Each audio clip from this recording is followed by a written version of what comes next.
Welcome. We're glad that you're here. I'm Jan Paul. I'm Executive Director of Leadership Sandy Springs. And this month, we're celebrating Asian American Pacific Islander Heritage Month. We are thrilled that you're here. Today, you've joined us to hear from two of our alumni about their experiences and their perspectives of living in the U.S. And as with any of our Sharing Our Stories segments, it's important that we learn from their past and we understand how we can engage in relevant conversation and how we can support our friends in the community in the Atlanta area. I'd like to thank our sponsor, Sunny Park and General Building Maintenance, for supporting us today.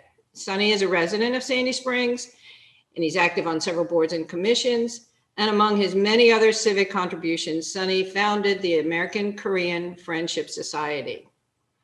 I'd also like to thank our panelists and good friends for being with us today. Nate Conklin from the class of 2019 and Parag Mehta, my classmate from 2013. And Catherine will give you further introductions and kick off our discussion. So if you will, Catherine, please take it away. Welcome to the third installment of Sharing Our Stories, where we have a conversation that will create bridges to greater understanding. May is Asian American and Pacific Islander Heritage Month. I'll be honest, I didn't recall this month's celebration in any previous year, but AAPI Heritage Week was actually begun under Jimmy Carter, and it was extended to a month by George Herbert Walker Bush. Asian Americans are 6% of the US population. Now, when I was growing up, the metaphor for America was the melting pot. And clearly we are not one big gray blob. Now a better term for us is a mosaic. All the different colors are what makes it beautiful. And today we'll hear how we added some of those colors. As Jan mentioned, our speakers today are Parag Mehta. He is the Manager Procurement and Contracts Counsel at Intercontinental Exchange here in Sandy Springs. And Nate Conklin, who is the Development Director at the Rosalind Carter Institute for Caregiving. Welcome, gentlemen. Hey. Except for a very few Native Americans, we are all immigrants at some point on our family tree. My grandparents came over on a boat from India and settled in California. So my dad was a first-generation American. Parag, I think you were also a first-generation American. Why did your parents immigrate here and why Atlanta? I'll give you the journey my dad went through, actually. My dad was an engineer by trade. And so in the 1960s and 70s, when there was an infrastructure boom here in the States, they needed more engineers to help develop. And so my dad came in with $80 in his pocket, landed in New York, lived in a one-bedroom, apartment with like 12 other guys trying to find a job. Then went to Chicago, thought it was way too cold there, and then ended up finding a position in Atlanta and pretty much, established his roots here. So, I mean, it comes down to answer the question. He was looking for a better life, better opportunities. And he was able to find them here. So that, in a nutshell, was basically the reason why he came. But I've got more to the story. I can add a little bit to that later as well. But to answer that question, it's definitely, it's a better life, better opportunity, different lifestyle altogether. All right. Fun fact from the Atlanta Regional Commission: the Asians in Metro Atlanta are the biggest subsection of that are the Indians. 36% Metro Atlanta, and then it's a deep dip down to Chinese at 14%, Vietnamese 13%, Korean 13%. Nate, Ty didn't make the list, but you came over as a teenager, and that's a big change. So why did your family come, and why did you pick Atlanta? Sure, yes. A little bit about my background. Most of you know I grew up in Phoenix, Arizona. So, this is we call it the dry heat. So my uncle at the time was a professor at Arizona State. So he would like to have a better life for his families and, and for me and my mom. So we all moved to, we thought that Phoenix would be the closest place to Thailand. So that's the reason why I grew up in Phoenix. Closest in the climate? Yes, yes, yes. I'm not too sure why. I think Atlanta probably the closest in climate to Thailand. So he chose Phoenix, and that's where we start growing our roots and integrate into the U.S. society. All right, well, let's talk about growing up. My dad went to high school in California, and his high school counselor suggested that he become a truck driver. Somehow his deep intelligence was overlooked, and he went on to become the first Indian American admiral in the U.S. Navy. I'll show you a photo. Oh, Dad. But his brother became a truck driver. Now, perhaps if my dad hadn't been drafted, the story would have been similar. Did either of you run into similar roadblocks growing up, being underestimated? I would definitely say yes. I think the reality of it is that, when you're looked at, you're always looked at a different lens. You don't fit in the mold of what a typical American looks like, is what I've been told before. That I still question what a typical American looks like these days. But that's the norm, right? That's you're pigeonholed into stereotypes to where just because based on your background of who you are, where you come from, you're not seen as a specific American. Growing up in high school, no, I was always the Indian kid, never the American kid. I'm American. I was born and raised here. I mean, I am a product of Sandy Springs. If you guys really want to look at it, I was born at Northside Hospital. So how do I have to always have to convince people to say that, no, I'm American. I'm not Indian, right? So that's where I have those, difficulties coming into play, to where growing up, you start wondering about identity. You start wondering what's going on, because I'm being told I'm one thing when I'm identifying myself as another. And that right there was one of those things to where it's like you get pigeonholed into these stereotypes that you have to follow day in, day out. And it became difficult. It has issues with identity.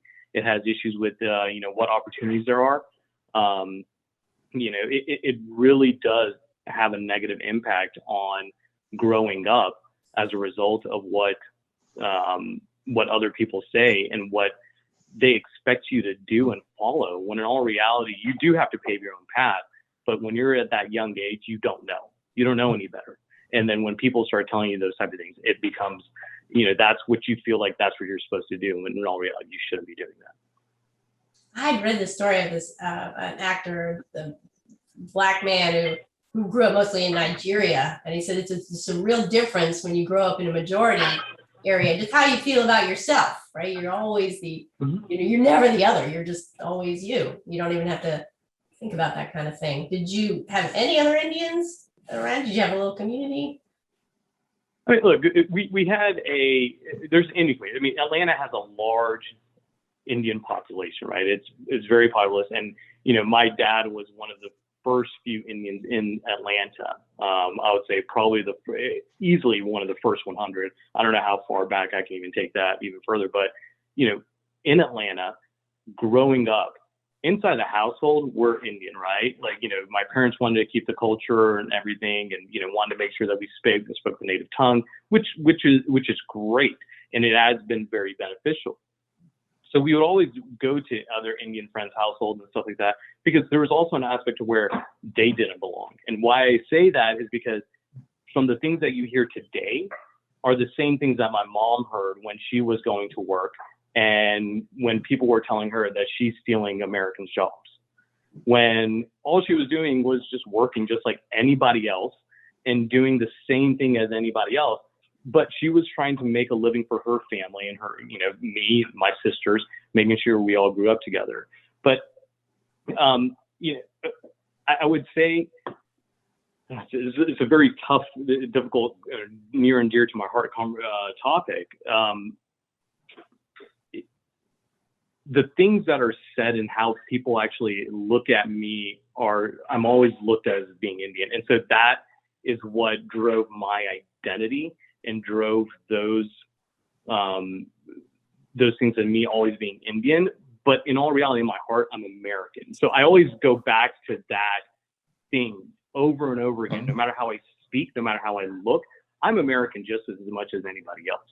And I think, when we look at like API and all these different organizations that are putting this together, they're doing the right thing and being able to allow us to express ourselves and make, understanding our different cultures.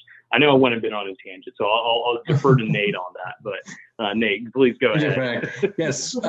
Well, I'm listening to Parag, and then, with you, Kathleen, and I think that we all have, at the end of the day, it's pretty much almost the same story, right? So I grew up in Phoenix. I was sent to a high school that had mostly foreign national students. So I can tell you that from my experience of being a kid in high school, is that all of us that in this ESL program, we want to have American friends, And one thing that I remember, the teacher that have like, she has like asked for like maybe half a day. She said, "What are you doing about it? If you want to have American friends, so what are you doing other than hanging out around this group of foreign students? You need to get out of your comfort zone." So that's what I sort of like learn about. You can't just be around other Thai people, other Asian people. You need to, we all want to be part of the American culture, So because I did not grow up, I moved here when I was about 14, 15 years old. So, but at the end of the story, just like you, Parag, is that I see myself as an American. So when you grow up and you get out of that environment, then you're like, okay, here is the real world. It looks very differently than where I grew up in, when the high school and in college, totally different. Did you speak English when you came over? Well, okay, so a little bit about me. My background is that my family is half white, half Asian. So my uncle married an U.S. citizen. So we know since I was little, we have Easter, we have Christmas in Thailand, and then my uncle and his family moved to the U.S. So, and I went to a high school that taught you how to speak English, but it's just like when you learn in France, in America, and then you go to France, you think that but you don't really know. So, but even though you have French as your maybe like a core study, but when you actually go to France, it's not the same. So even though I know English, it's not the same when you move to the US. So it took me a little bit to actually be able to comfortable talk to other American, the native speakers. I remember watching like Happy Days in school, in high school, and I'm like, I'm already past this, and I mean, I'm much older than watching this Tom and Jerry kind of trying to learn Sesame Street English, right? But that's the part of like, I'm like, like I'm already past that age of watching Sesame Street, so teach me something that will be beneficial to me rather than having me watch like cartoon for like half a day to try to learn English. Yeah. And you guys you're walking a fine line with two cultures, right? So your parents want you to keep that culture and you guys want to be fully American, and it's hard. I think that's a hard balance. I know my dad's the same. He would say exactly what you said, Parag. He's American. I think he was so patriotic. He bled red, white, and blue, I think. So it was not a matter of keeping that culture. It was just, how American can I be? What do you think about trying to keep that culture You know, you guys are bilingual. I know, Prague, you get to use it sometimes. Yeah, I just used it just a few minutes back, right? Talked to my mom. But I mean, I think being bilingual is advantageous without a doubt. I think over time, generationally, it's going to be lost, at least from my perspective, in the next generation that comes in, that's born and raised here. But that happens, and I think that's where the perspective sort of needs to come in, right? We all are immigrants. We all were immigrants, you know, and so essentially, what the messaging that you start to hear around society is like, well, that's not American. Well, I mean, you're an immigrant at some point. Your ancestors were immigrants. The only difference is that your ancestors have been here a little bit longer. So you sort of adapted and created this new cultural set that you have. And then you want everyone to conform to it at the same time. Right.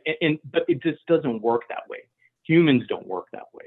And I think that's the realistic, you know, perspective we have to start looking at and say, look, they're just being human. They're just doing what they're doing based on their cultural background, based on what they learned. They're eating the foods because that's what their parents taught them to eat, which is, look, my mom tried to adapt as well. I ate mac and cheese growing up, just like you know, my next door neighbor. But at the other end, I also ate like rotis, sabjis, you know, all these like, you know, different curries that I guarantee you today, most of my friends are the first ones to line up and actually want to eat it.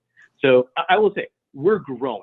We're always going to be a growing country. We're still young, but I really do believe that, you know, having that cultural background and that, you know, the other perspective has been advantageous for me in growing up here in America, without a doubt. I think you drive down Buford Highway and you just see the richness of diversity. It's fun. It's fun to go. Oh yeah. See different languages on signs. So Nate, what are you doing for your kids in terms of bringing the Thai culture through to them?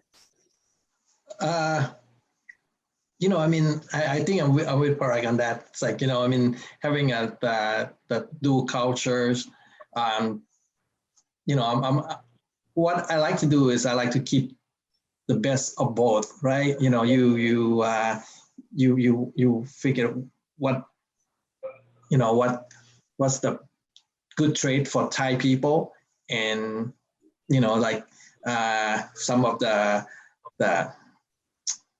maybe the bad habit of the Asian people from being Thai. Maybe, you know, you don't bring that along, and then, you know, what is the best that you can be on a personal basis. For me, but I'm with you. It's like, you know, when it comes to let's talk about food. You know, my favorite subject is that it's just great to have that exposures, because when I see some let's say kids in high school just eating the 2-3 different type of food for lunch, and then we've been exposed to different culture, different food. It's make it hard for them to, when they grow up, because they was like, wow, what is this? How come I never tasted this before? You know, and because we all travel and the world become a lot smaller, so you have different people coming, maybe visit you, and you know, you want to have the best possible for them to experience what American. Your kids speak Thai? I'm sorry? Do your kids speak Thai? I don't have any kids yet. Oh, so sorry. It's okay. Oh, I thought you had kids. Okay. Well, then let's move into the work world. Asian Americans actually have the highest percentage of bachelor degrees of any racial ethnic group in the US. Also, the median household income is the highest. So it's a very well-educated group, and you are very well-educated men. So Nate, how did you get into development? That's a interesting field. Correct. I mean, so far there's not a lot of people that in nonprofit that, you know, if it's not for working directly for Asian American cause or Asian cause, right? So, you know, I work for the diverse nonprofit like Habitat International, which brought me here to the Atlanta area. But with work, you know, we start off my career. trying to figure out where do I fit, how do I use my being different from, my biggest joke when I talk to people is like, yeah, you can tell from my southern accent, I'm south of Bangkok, Thailand, not the real, southern accent when they meet me. So I, it took me a long time to figure out that how do I utilize my skills and how to make the maximize that to leverage employment, I guess, so working for the international NGO and, so that really helped being part of being Asian, right? Because the NGO work outside the US. So that's how I get into the nonprofit field. But prior to that, I was in sales. I have this one person in sales when I was applying to saying that, hey, but later he backtracked very quickly that saying that, you have a little bit of an accent. I'm not too sure that you would be successful, in this. And even my first nonprofit job, which is she had become my best friend. So the CEO have to say yes on me. The development director say yes on me. But this lady was going to be my office mate. She said no, but she told me this later because I'm like, you look a bit different and you talk a little bit different, but they are willing to take a chance on me. And I think that, being different, you work a little bit harder to try to prove that I do belong here and that's the right hire for you. You got a high profile job with Rosalind Carter. Yeah, yes, but I mean, so at work, we are reminded that, we are not represent just ourselves, but, the former First Lady. So everything that we do is way driven by how would she do it, because she's in her 90s, so her involvement with the organization are not as deep as much as you like her to be, which is understandable. I mean, if I'm in my 90s, I want to be on the beach, but she's still very much involved. But we are all reminded every single day that saying, hey, the quality of our work and what we're doing have to truly represent Mrs. Carter. Well, that's very interesting. And you specifically thought out a career path that would capitalize on your international experience. Absolutely. Yeah, perfect. And how about you, Parag? Well, I actually want to bring up a point that Nate brought up, right? When he was talking about his director, right? His direct supervisor was questioning Nate and questioning him whether he would fit in or not. You have to challenge yourself. And I say that because you have to challenge yourself. Just because the person doesn't look like you, dress like you, walk like you, talk like you, doesn't mean that they're not capable or willing to do the work that's there. I mean, and I'm just talking about more from the job market perspective. But in general, in life and just, in front of you, people are willing to do a lot more. And I guarantee you a lot, when I say we, talking about Asian Americans, we definitely will fit in. And I say that because we have to adapt just as much as you have to adapt, right? And so every day, as I will tell you this, as an Indian guy, a brown guy, and when you hear, by the way, I'm just want to throw this little anecdote out there. When you hear the word Muslim, every time you hear that on the news and all those type of things, they're not talking about, how do you identify a Muslim? You can't. You're talking about brown people, right? So I'm a Muslim just as much as anybody else. And frankly, I don't care that I'm being labeled one. My issue is that what the news cycle ends up doing, what people start talking about is based on what they hear, is about those little tidbits. Oh, well, they're Muslims, Well, how do you know? You can't really identify a Muslim. You can't identify those people. But what I still love about what Nate's boss did, they went out of their comfort zone and tried a new thing. And so now let me tell you about some of the systemic, racism or systemic things that I faced in my career. Again, I'm American, just like anybody else, but I'm a lawyer too. I've had where a paralegal has questioned my ability in front of my clients, right? And I've had to pull her aside before and have a conversation with her. And then I'm having to deal, and I'm not yelling at people. I have no value. There's no value in yelling at people. But she felt threatened as a result. It became an HR issue. Now I'm sharing the story because it probably looks bad on me. Some people may think, well, what did you do wrong, right? And I didn't do anything wrong there. She had actually second guessed my legal judgment in front of a client. I corrected her in a private setting just as much as anybody else that you have to do. But then I was considered a bully in the work environment. Okay. Had it been any other lawyer, that would not have happened. That was not in my skin tone. So those are the type of things that you face when in dealing with it. And so that is a headache that pulls away from my day-to-day business that I'm trying to get done and complete. So I just wanted to put that in there. But I agree, Catherine. I was actually shocked to hear about the stats related to medium income, education, stuff like that. Those are valuable things. I will tell you, in my family, education is very valuable. But that doesn't mean that we haven't had to crawl and fight our ways to get to that top to where we can get that medium income. We can get those higher things. So you've had a couple of problems in the legal world, but why did you become a lawyer? That career path thing. If you've ever sat around lawyers, it always seems really cool what they're doing. I will tell you, everybody right now, it's really not. My previous career was as a consultant. I was a consultant at Accenture, and my expertise was about compliance and capital markets. And so I would be surrounded by lawyers. I would be talking to them all the time. So I thought about between B school and law school, ended up choosing law school. In hindsight, would I have chosen B school? Absolutely. It's a year shorter right now. I know it is a year shorter, and going through it right now, you learn a lot more different topics.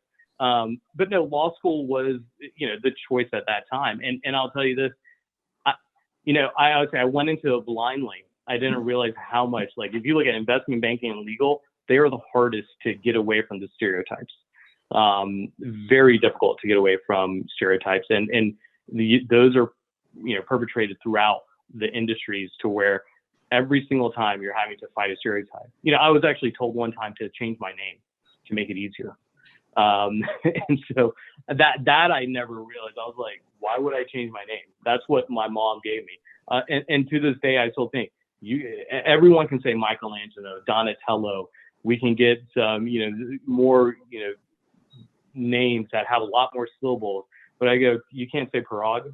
I don't find that too difficult to say, So, but yeah, no. I mean, why law? I mean, it's a fun thing. I enjoy law. I enjoy business in general. I think it's a good place. I will say this: the legal side of things has allowed me to become a bit more advocate about things. I focus on South Asian American domestic violence and child abuse. I do board work there. I do pro bono work for them from time to time. There's an organization called Raksha here in Atlanta that I work with. I also work with another organization called Viva, where Viva is more of the international about education. And so those are some of the organizations that I've worked with, and I do pro bono work, and it's been very helpful to those organizations to where they're not used to having lawyers being able to help them, especially in the 80s and 90s when they established back in the day when there weren't many Indian lawyers available. Yeah, I want to also add to jump on that quickly too, is that I love hearing that about you, and I think that we as the person that looks something different from most, is that we're not just here doing our work, we're here to serve the community. I mean, I get involved with Leadership Sandy Spring. From there, the springboard me to be a part of a board of appeal for the city. I am very involved with the community. So it's my family, my wife. I mean, we we want to give back. We want to be a part of the community. We want to serve. So it's at the end of the day, that's what we do. Yeah. Yeah, that's excellent. That's why we love you guys. That says a lot about you, your integrity. Let's talk about the last year and how it's treated AAPI. Now, our country's got a long history of discrimination against Asian Americans, even citizens. And this started with the Chinese Exclusion Act in 1882. Includes 3 years of Japanese internment camps in World War II. But with this last year of COVID and a mass shooting in Atlanta, what's the climate like? How's Atlanta? Has it changed in the last year for you guys? Well, I think COVID added more to it. I will say, look, and I know we should never bring politics into it, but I mean, the reality is when Obama got elected, a lot of more hate and vitriol started coming out that I had never expected to see in America. And then it was exasperated after the 2016 elections with Trump, and it just continued. A couple things that came out that sort of just triggered my mind. In my existence, my mom has been here since 1970. Okay, she's a mother, so she's always saying, "Be careful when you go outside." But it wasn't until the first time in 2016. I think Jan and I were talking about this actually before she went to India, about 2016, 2017. A couple of things happened. One, I was actually leaving the ASO down in Midtown. And a few days after Trump got elected, someone yelled out of their car, say, "Go back to your country," to me. Wow. That was one of those points in my life where I was like, man, I've been in this country for a long time. I mean, post 9/11, I faced it a little bit, nothing to that direct messaging, but you get the stares and the glares. But now it's very vocal. The hate is vocal. It's hard. My mom is telling me to be careful, not because of as a mother. I mean, it's still there, but it's more because of my skin tone. And I've never really tried to look at it from that perspective until now. And it saddens me. It saddens me that my nieces and nephews still have to face the same things that, I felt that things were getting better and things were going in the right direction, but I don't know anymore. And that's where I'm a little disheartened with how some of the labeling, calling it a Chinese virus, calling it, and then what's that resulting in? I mean, attacks here in Georgia, attacks in New York, attacks in California, all over the place, to where it doesn't make sense. Where did our human to human values just dissolve because we just see someone on the surface and that automatically tells us that, yeah, let's go be violent against them? What devolved in our minds to cause that, And that's what I'm struggling on a day-to-day here, living in America today. Yeah, not a strong fabric. So Nate, you might be mistaken for Chinese. Have you seen anything in the last year? I gotta say that it's I'm with Parag, that just saddened me to hear about all this. But I think that Sandy Springs is a great city, and I have not have that ugly incident in the past year, but for me it's that leadership and their words matter, right? What the leader said, role model, maybe that's another term you can use. How they say their tone, China virus, Kung flu, it's not helping. So, you just added the fuel to the fire, so that's a part for me that sort of like make me sad and mad at the same time, that is happening, but not just Asian American, just minority. I think just pretty much all around. I mean, for the Chinese restaurant not to get any business because they're afraid to go in, and in the beginning they're not quite sure how this working. I mean, that's so sad me on a personal basis. We try to support the local restaurants and what we can do as a family and as an individuals. So that's where I am. I'm with you with that part. I mean, it's just that we shouldn't experience this. I mean, but for me, how so I live in that little community that have 49 units. I mean, for me, all my neighbors know who I am. They see me. I mean, I'm out and about. So I'm trying to maybe do a little bit of my part to trying to change people' perception of Asian American, right?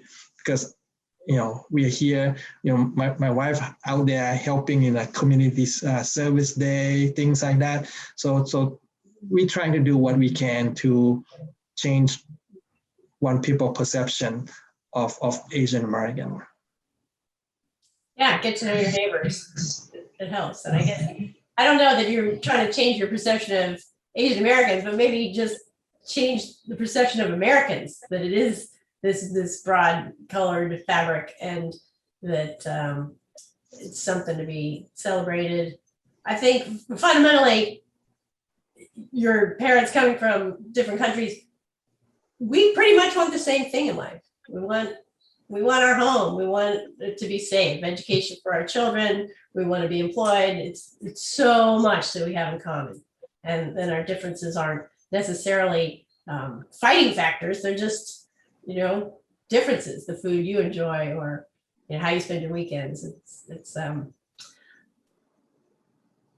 don't know. It makes me sad to hear you guys saying the disappointment in America. This is okay. So then why are we here today, right? Why are we here? Leadership Sandy Springs wants to move the needle on understanding other cultures and practicing allyship.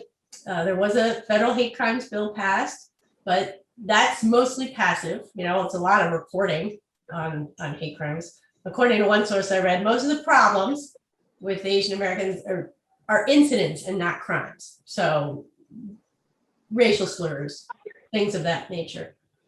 So we need to talk about action. And one thing we can talk about here is unconscious bias. And Parag's going to tell us a little his thoughts on that. Yeah. So, unconscious bias is that, that deeply thrown. And, I'm actually in my profession in itself with a lot of the AI and stuff like that. This is a very, very strong topic. And you don't realize these are the biases that are created based on how you grew up. It could be based on what your parents told you, all these type of things, and you don't realize it because they're just sitting, in the back of your head, and you're just not ever, you just never really pay attention to them, but you still act on them.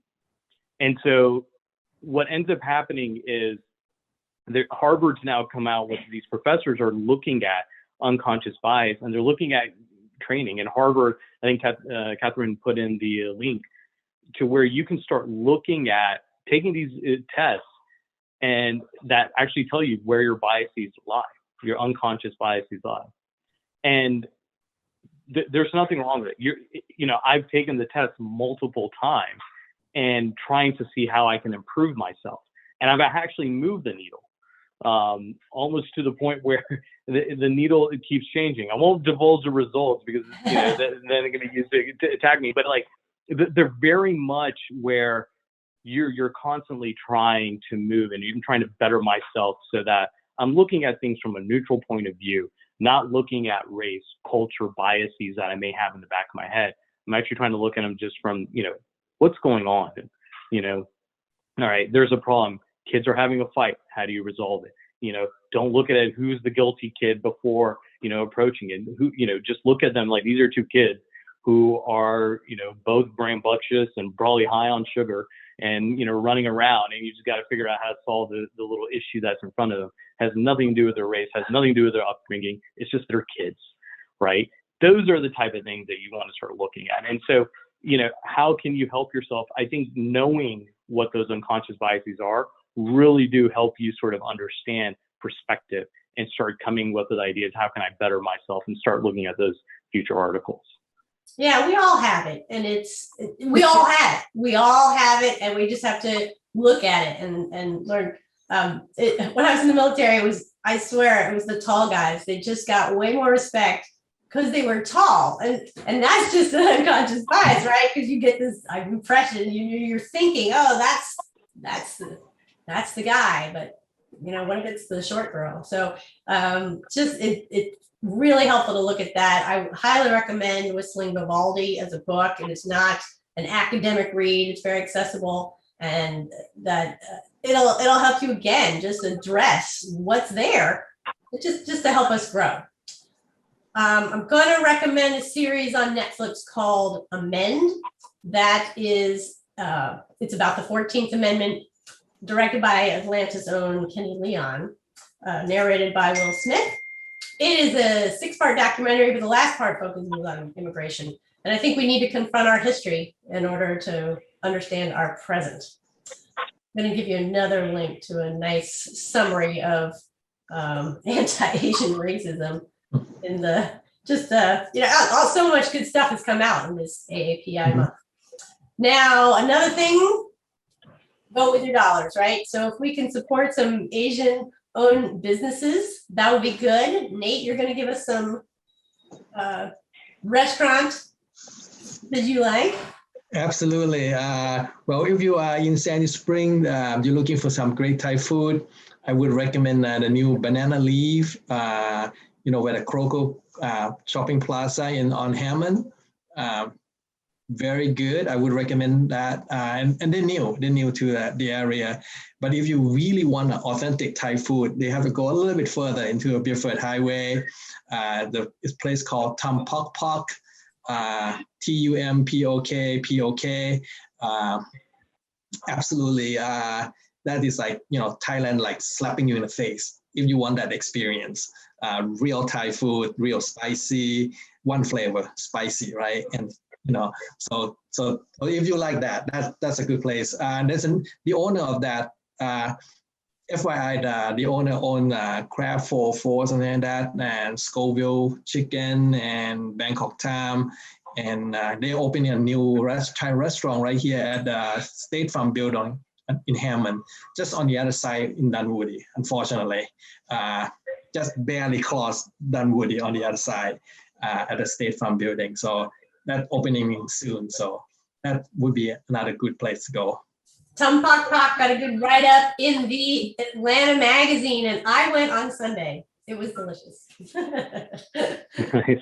What about Indian places? You got anything? I know the one in Dunwoody Village I like.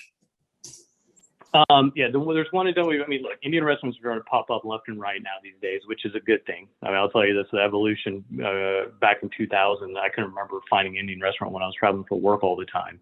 So Indian restaurants are popping up. Definitely in Sandy Springs, go to Barachi Biryani, try the Malai chicken. It is to die for. It's really good.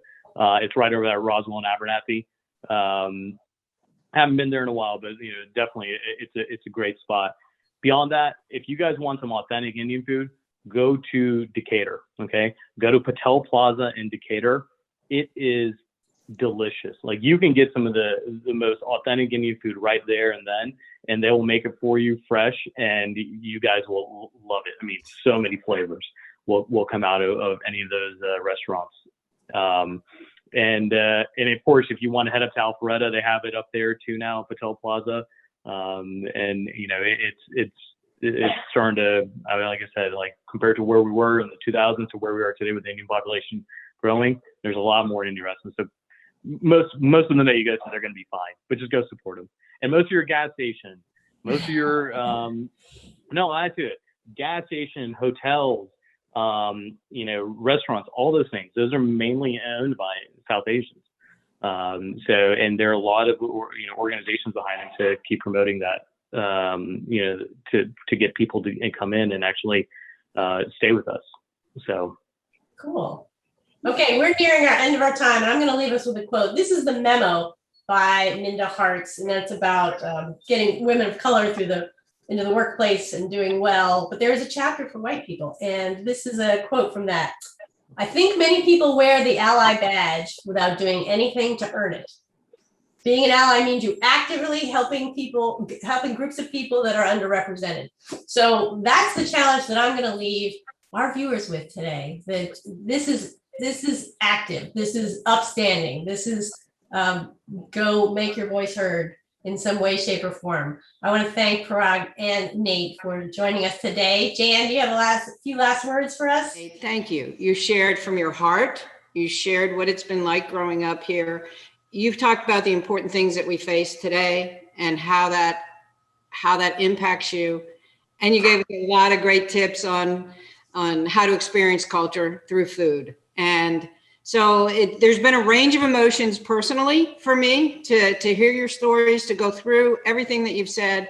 And you left us with happy thoughts about food and enjoying life and enjoying the culture that you come from. So thank you. Thank you very much. I'm grateful to you for sharing with us today.